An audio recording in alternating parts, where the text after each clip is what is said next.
All right, guys, we're here with Professor Gabe Reynaga out of Ohio Academy. Yes, Sir, sir. how are you doing today? Awesome. Man, we are excited. Submission Hunter Pro number 57 goes down tomorrow. Now you're taking on Dagberto Chapa, 182 pounds in the gi.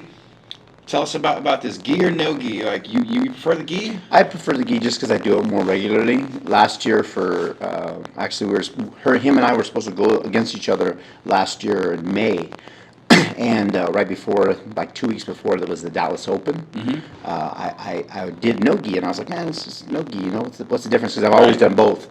And because I had not done it too much, my range was off a little bit. I kind of shot in a little further away than I normally would, and I actually popped my shoulder out. Oh, wow. So I wasn't able to do that match. So this is over a year coming for this gi match. So I'm excited. Tell us about your jiu-jitsu journey, like how you got started and what got you started in jiu-jitsu.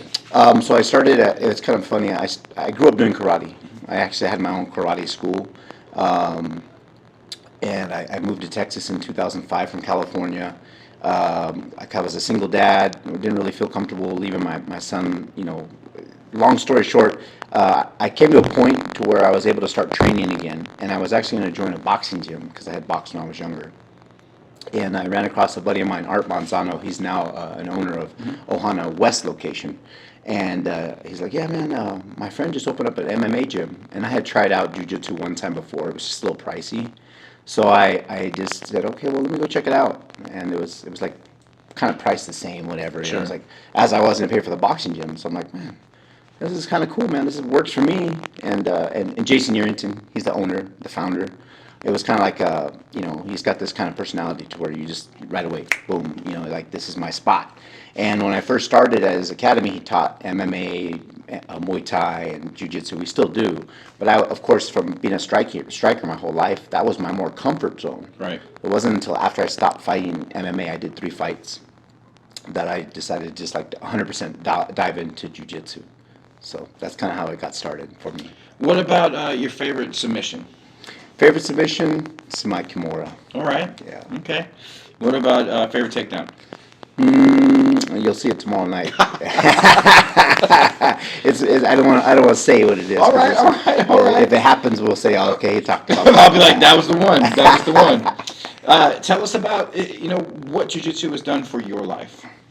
Balance, really balance, man. Like I had gotten away from martial arts for a few years, and I was 20 pounds heavier when I first started. I was probably like pushing like 200 pounds.